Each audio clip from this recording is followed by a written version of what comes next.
check my answer copies and not just motivate me that I was doing really well, the positive feedback wala mechanism, but also it gave me some really wonderful tips on to how I can improve my score even better. And I have been a student of sociology at Triumph IAS, and Vikas Ranjan sir, he personally guided and mentored me through my sociology answer writing. I would like to thank personally Vikas Ranjan sir for his mentorship in both optional sociology and in essay test series. In this civil services examination also, sociology was my option after consistent guidance of Vikas Ranjan sir, and I scored this time 285 marks. I had sociology as optional. I had taken test series from Vikas Ranjan sir, and the feedback provided by sir for my test was very regular. And hello everyone, my name is Oishi Mandal. I have secured rank 399 in UPSC 2023. This was my fourth attempt, first mains and first interview. So today I would be talking about how to manage mains in a very less time. But the question is why I am talking about it. See, जब मेरे first 3 attempts में मेरा prelims नहीं निकला था. So for me, I was very much frightened about the prelims stage itself. So much so that I used to think that I used to devote all my time in prelims, and मैं सोचती थी कि पहले prelims तो निकले फिर बाद में mains का देखा जाएगा. And it happens जब आपके consecutively 2 बार 3 बार prelims stage नहीं निकलता है, so you have that fear of prelims itself. Same thing happened with me. So the fourth attempt जो मैंने दिया 2023 में, मेरा ये था कि मैंने prelims पे इतना focus किया that I sailed through prelims quite nicely. मेरा prelims में इस बार GS में मार्क्स था 98, so मैंने इतनी मेहनत prelims में ही कर दी थी. बट फिर जब रिजल्ट आया, then a realization struck कि अब तो मुझे मेंस की तैयारी करनी पड़ेगी. And I think I was not mains ready, क्योंकि मैंने आंसर राइटिंग नहीं किया हुआ था. मेरा बस PSI, मेरा जो ऑप्शनल है PSIR, मेरा बस वो मैंने कंप्लीट करके रखा था और उसके मैंने शॉर्ट नोट्स बना के तैयार रखे थे. बेसिकली मेरा बस PSIR कंपाइल्ड था. अदर दैन दैट मैंने आंसर राइटिंग नहीं किया था, मैंने ऐसे एक भी नहीं लिखा था, मैंने एथिक्स भी जस्ट होता है ना कि एक बार रीडिंग करके आपने छोड़ रखा हुआ है. सो बेसिकली जब प्रीलिम्स का रिजल्ट निकला तो फर्स्ट थिंग जो मेरे दिमाग में आया कि अब कैसे करें, क्योंकि अब तो मेरे पास 3 महीने हैं. So I would be discussing कि मैंने ऐसा मेरा कोर्स ऑफ एक्शन क्या था, how that 3 months, how I utilise that 3 months. Okay, having said that, मैं पहले ये बताना चाहूँगी कि अगर आपने पहले मेंस का आंसर राइटिंग नहीं किया है एंड अब आप मेंस में बैठ रहे हैं, फर्स्ट इज ये एक बहुत बड़ा मिथ है कि you can not clear mains इस 3 महीने में प्रिपरेशन करके. नहीं, ये मिथ है. बट अगेन आपको अपना 100% देना है. अगर आप प्रीलिम्स के लिए हर रोज़ 8 घंटे पढ़ रहे थे, तो अब आपको इन 3 महीने में 12 घंटे एफिशिएंटली पढ़ना पड़ेगा. This is the catch here. Okay, so मैं अपनी स्ट्रैटेजी अब शेयर करना चाहूँगी कि what I did for mains. So first was कि बिकॉज मेरे पास टाइम कम था, I focused on previous year questions. मैंने एक बुक खरीदा प्रीवियस ईयर क्वेश्चन का, जिसमें questions as well as model answers भी थे. So what I did, I used to read the question and then I used to write down the keywords. वो question पढ़ के मुझे जो जो भी कीवर्ड्स याद आ रहे थे, I used to just write them and then I used to tally it with the model answer कि उसमें क्या क्या चीज़ें हैं जो मैंने अपने कीवर्ड्स में मिस कर दिया. एंड मैं ऐसा इसलिए करती थी एंड पूरा आंसर इसलिए नहीं लिखती थी because it gives you the time कि आप कम देर में ना बहुत ज़्यादा कवर अप कर सको. एंड प्लस इससे एक और फ़ायदा भी होता है, जब आप बहुत ज़्यादा ब्रेनस्टॉर्मिंग करते हो ना, तो आपके दिमाग को ब्रेनस्टॉर्मिंग की आदत हो जाती है. तो this was the first thing that I did was कि मैंने प्रीवियस ईयर क्वेश्चंस पे ब्रेनस्टॉर्म किया. Next was essay paper. मेरे टीचर्स ने बोला था कि 3 papers are very much important mains के लिए. First would be essay paper, second is our ethics GS paper 4 and third is हमारा optional. So I was stuck in essay and ethics because optional somewhere मैंने उसको prepare करके रखा था. So for essay paper मैंने एक class join की थी आफ्टर प्रीलिम्स का result. It was a 15 days class. मैंने विकास रंजन सर से क्लास ज्वाइन किया था बिकॉज मेरा बैकग्राउंड इज इंजीनियरिंग, तो मैंने कभी ऐसे लिखा नहीं है. Last time I wrote an essay, it was in school and that too a very short essay. और हमें यहाँ पे 1000 पेज के 2 ऐसे लिखने होते हैं with sums up to 10 pages पर ऐसे. सो होता ये है कि अगर आपको इतना लंबा ऐसे लिखना होता है, उसमें after a certain period of time you keep on repeating what you are writing, and जिससे कि हमें मार्क्स अच्छे नहीं आते. तो I joined that class, 15 days की क्लास थी, and I would say it was one of my best investment that I did.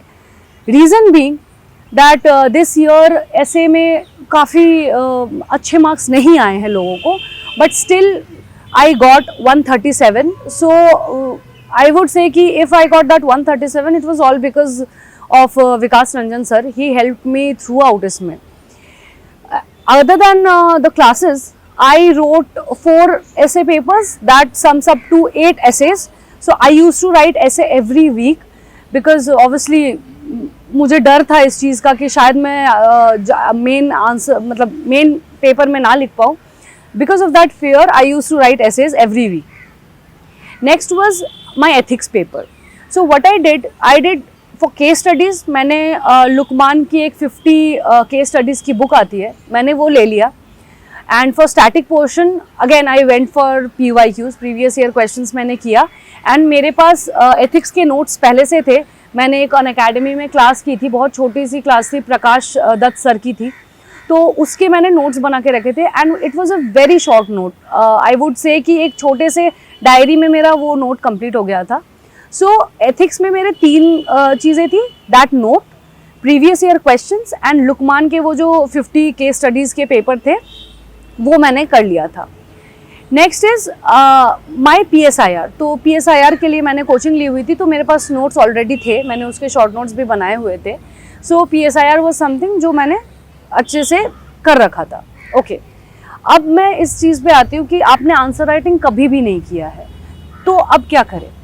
तो मेरे साथ भी ऐसा था कि मेरे दिमाग में ये था दैट बिकॉज मैंने आंसर राइटिंग कभी नहीं किया है, so I would be giving my 60% of my time in answer writing and 40% of my time in reading and in consolidating the notes. So what I did was कि मैंने एक mains test programme ले लिया था. आप कोई भी ले सकते हैं, मुझे लगता है कि लगभग सारे कोचिंग ही सिमिलर ही रहते हैं, बट स्टिल मैं एस्पिरेंट्स के लिए बोलना चाहूँगी व्हाट आई फेल्ट वाज कि मैंने फोरम का मेंस टेस्ट सीरीज़ लिया था, बट मुझे उनकी इवैल्यूएशन उतनी अच्छी नहीं लगी.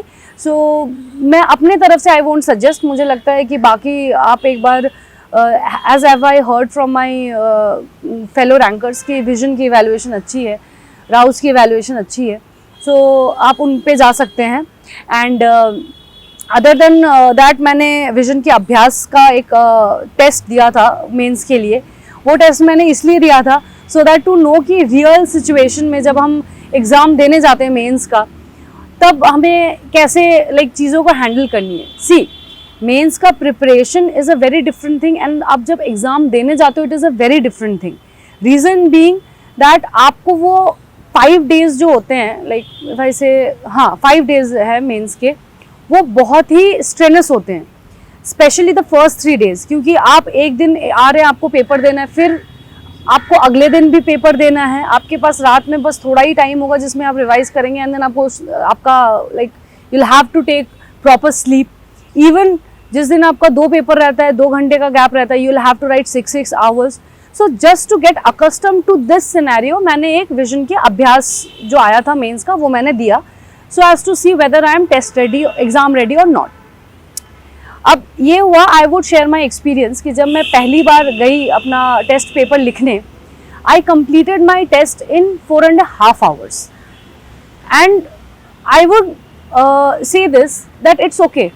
ऐसा होता है जब आप फर्स्ट टाइम लिख रहे हैं, आपको सोचना भी है, आपको लिखना भी है, तो ऐसा होता है कि आपको टाइम लग जाता है. बट प्लीज़ इस चीज़ से you should not gate frightened, क्योंकि आप जैसे जैसे टेस्ट्स लिखेंगे वैसे वैसे आपका स्पीड भी बढ़ेगा, आपकी सोचने की कैपेसिटी भी तेज़ हो जाएगी एंड आप जल्दी पेपर भी कंप्लीट करोगे. The first day I took 4.5 hours and जब मैं विजन का टेस्ट देने गई थी, अभ्यास जब देने गई थी, I completed my paper. This was the difference. You can see you have to be consistent. There will be time, mains के टाइम जब आप प्रिपेयर कर रहे होंगे, जब आपको लगेगा कि शायद you are not prepared enough, तो आप सोचोगे कि नहीं मैं टेस्ट बाद में दे दूंगा. Don't do that. It's okay if you are not prepared. Go and sit with the paper, because बहुत बार ऐसा होता है ना कि जब हम ब्रेन स्टॉर्मिंग करते हैं जाके पेपर में, तो हमें बहुत सारी चीज़ें याद आती है, बहुत सारे आपके दिमाग को वो होता है ना कि आपके दिमाग की थिंकिंग कैपेसिटी बढ़ जाती है। सी जब हमने इतने सारी चीज़ें पढ़ी हुई होती है ना ऑलरेडी, तो नॉलेज हमारे पास होता है। प्रॉब्लम कहाँ आ जाती है कि जब हमको वो नॉलेज एक्चुअली पेपर में निकालना होता है, तब दिक्कत आती है। So knowledge here is not the problem. इसलिए just to bring that thing in your like आपके मेंस में वो चीज़ लाना कि हाँ आपको एक अच्छा आंसर लिखना है, you have to give test. And I am really focusing on saying this कि आप लिखो, बिकॉज मैंने इस बार जब मेरा एग्ज़ाम था, मैंने लगभग सारे पेपर मेरे कंप्लीट थे, इंक्लूडिंग एथिक्स का paper. And it is very important कि आप सारे क्वेश्चंस अटेम्प्ट करके आओ। रीज़न बीइंग दैट आप कभी भी ये जज नहीं कर सकते कि आपका आंसर कितना अच्छा है। I can not be, it is a very big risk कि अगर आपने 15 questions, for me at least, there have been people जिन्होंने 15 क्वेश्चंस किया है and they have got very good marks, but for me I am specifically saying कि I am not that sure कि अगर मैंने आंसर लिखे हैं तो इट इज़ वेरी गुड। तो what was my strategy was कि आई would B attempting all the answers, all the questions, so that at least मैं हर एक क्वेश्चन में 3 मार्क्स 4 मार्क्स ऐसे मुझे मिले।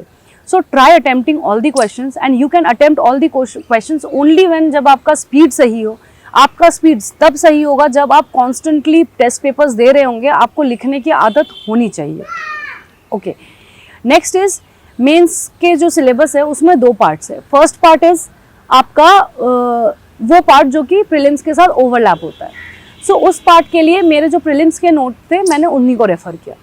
Next part is those topics जो कि स्पेसिफिकली मेन स्पेसिफिक होते हैं, जैसे कि आपकी इंटरनल सिक्योरिटी हो गया, गवर्नेंस हो गया, एथिक्स हो गए एंड IR हो गया। सो उसमें क्या था कि how did I do it, कि जो भी मेरे पेपर 2 के पार्ट था, जैसे कि गवर्नेंस हो गया या फिर इंटरनेशनल रिलेशन हो गया, ये तो मेरे ऑप्शनल से मेरा कवर हो गया था, ठीक है, बिकॉज मेरा ऑप्शनल PSIR था। अदर देन दैट जो अलग डिजास्टर मैनेजमेंट एंड ऑल था, इसके लिए मैंने ओनली IAS की एक बुकलेट आती है प्रहार, वो हर मेंस एग्जाम से पहले वो निकालते हैं एंड दे आर वेरी मतलब बहुत छोटे छोटे बुकलेट्स होते हैं एंड वो अपडेटेड बुकलेट्स होते हैं, लेकिन करंट भी उसमें बहुत सारी चीज़ें रहती हैं। तो मैंने वो बुकलेट्स पढ़ ली थी, तो वो बुकलेट्स मैंने पढ़ के उसके लाइक अंडरलाइन हाईलाइट कर दिया था। मेरे पास नोट्स बनाने का उस बीच में बिल्कुल भी टाइम नहीं था, किसी के पास नहीं होता है, एंड स्पेशली इस बार जब थोड़ा कम टाइम ऑलरेडी है, आई वुड से कि नोट्स बनाने का आपके पास टाइम नहीं होगा। सो इट्स बेटर कि आप बुकलेट में ही हाईलाइट कर दे कि नेक्स्ट टाइम जब आप पढ़े तो you just read those highlighted portion and आप आगे मतलब you proceed to different subject. So specifically अब अगर मुझे इस साल की बात करनी हो, जब हमारे पास मेंस के लिए कम टाइम है, तो अगर मैं इस साल दे रही होती तो I would have followed the strategy जो होता कि I would have road answers extensively. Trust me when I से दिस, कभी कभी हम जब चीज़ें पढ़ते हैं तो हमें उतनी याद नहीं रहती जितना हम जब लिखते हैं तो याद रहता है। आई स्टिल रिमेंबर कि मैंने जितने भी आंसर्स लिखे हैं, व्हेन आई केम बैक, और जब मैं घर पे उसके मॉडल आंसर्स देखती थी और फिर अपने कॉपी को रीइवैल्यूएट करती थी, तो वो चीज़ें मुझे बहुत अच्छे तरीके से कंसोलिडेटेड वे से मेरे दिमाग में रहता था। सो आई वुड सजेस्ट, जो भी इस बार 2024 का मेंस देने जा रहे हैं, आई वुड सजेस्ट कि क्योंकि कम टाइम है और अगर आपने पहले आंसर राइटिंग नहीं की है तो प्लीज़ आप अपना 70% of the time answer writing में बिताएं। आप PYQs का मेंटल ब्रेनस्टॉर्मिंग आप करते रहें एंड 30% ऑफ द टाइम आप नोट्स पढ़ें। Having said that, I would also say कि इन सब में आपको, अगर मैं आंसर राइटिंग बोल रही हूँ तो नॉट जस्ट GS पेपर 1, 2, 3, 4, आप ऐसे पे भी ध्यान दीजिए और आप ऑप्शनल पे भी ध्यान दीजिए। लोग जनरली ऐसे पे उतना ध्यान देते नहीं है, बट ट्रस्ट मी वो बहुत मतलब मार्क्स का डिफरेंस अगर कुछ आता है ना तो उस पेपर में आ जाता है बहुत ज़्यादा मार्क्स का difference. So basically to conclude कि कम टाइम में हम मेंस का कैसे करें, आई वुड सजेस्ट, लाइक मेरी स्ट्रैटेजी यही थी। फर्स्ट इज़ मैंने PYQs पे बहुत ब्रेनस्टॉर्मिंग की।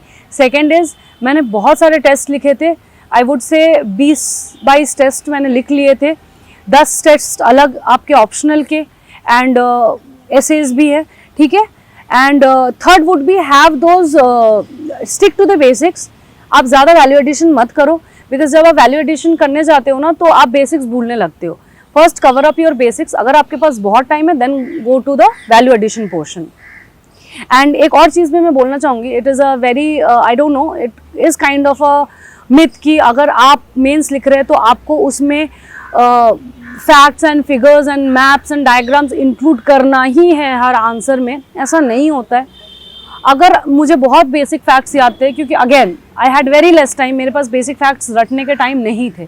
मुझे वही फैक्ट्स याद थे जो कि मैंने प्रीवियस ईयर क्वेश्चन से मुझे पता चला था, या फिर मैंने जब टेस्ट दिया था तो उससे जो पता चला था वो बेसिक फैक्ट्स मुझे याद थे. ठीक है. जहाँ जहाँ आपको लगता है कि आपके आंसर को सब्सटैंशिएट करने के लिए फैक्ट्स देने हैं, आप प्लीज़ दीजिए. जहाँ जहाँ लगता है कि मैप की बहुत ज़रूरत है, आप प्लीज़ दीजिए. अननेसेसरी कॉपी भरने की ज़रूरत नहीं है मैप या फिर डायग्राम देके. डोंट डू दैट, बिकॉज आपका वो डायग्राम अगर 1 मार्क्स आपको फेच कर रहा है तो if you are explaining a question अच्छे से आंसर में तो वो आपको उससे ज़्यादा मार्क्स फेच करेगा. जहाँ एब्सोल्युटली ज़रूरी है आप बिल्कुल उसमें मैप डालिए. ठीक है. फॉर द फर्स्ट टाइमर्स जो कि फर्स्ट टाइम मेंस का आंसर लिखेंगे, ये प्रॉब्लम उनको आती है कि क्योंकि उनको आदत नहीं होती आंसर राइटिंग की, तो इसलिए उनको समझ नहीं आता एग्जैक्टली चार्ट्स और मैप्स और फिगर्स ये सब कहाँ डालना है.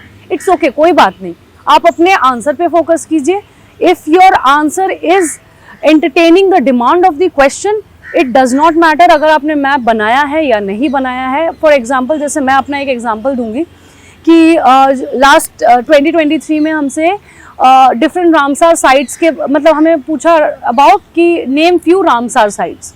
तो बहुतों ने जिनको आदत होगी मैप बनाने की, उन्होंने मैप में दिखाया. तभी मेरे दिमाग में ये चीज़ क्लिक नहीं किया कि मैं मैप में दिखाऊँ, तो मैंने एक लिस्ट फॉर्म में लिख दिया था. But I think it was also okay, कोई बात नहीं है. So do not take that extra mental pressure कि आपने फैक्ट्स नहीं रटे या फिर आपने मैप्स नहीं रटे. It's okay, go with the basics. Value addition बहुत बाद में आता है. Give tests, revise your previous year questions and your basic notes. I think अगर आप ये करेंगे ना, it is more than enough to get you a interview call. And I think it is also like, जैसे मेरा interview call भी आया and luckily I also got selected. So I would say कि इन बातों पे, इन मिथ्स पे आप उतना फोकस ना करें. Just give your 100%. You have that 2-3 months of time. उस 2-3 months में यूज दोज 2-3 months 100%. उसमें आपको नहीं चाहिए कि आप like you can not afford distraction अगर आप फर्स्ट टाइम लिख रहे हैं तो. So just be self disciplined, re-evaluate yourself again and again and go with confidence. Also, I would like to thanks DKT for providing me this platform to interact with my fellow aspirants. I hope that this could help at least few. And yes, I would also like to say that DKT इस मामले में I used to also follow. जब मैं aspirant थी तो मैं भी DKT देखा करती थी. I used to see the toppers talk there also. So for me it is a very great honour कि मुझे भी इसमें बोलने का मौका मिल रहा है. So thank you everybody.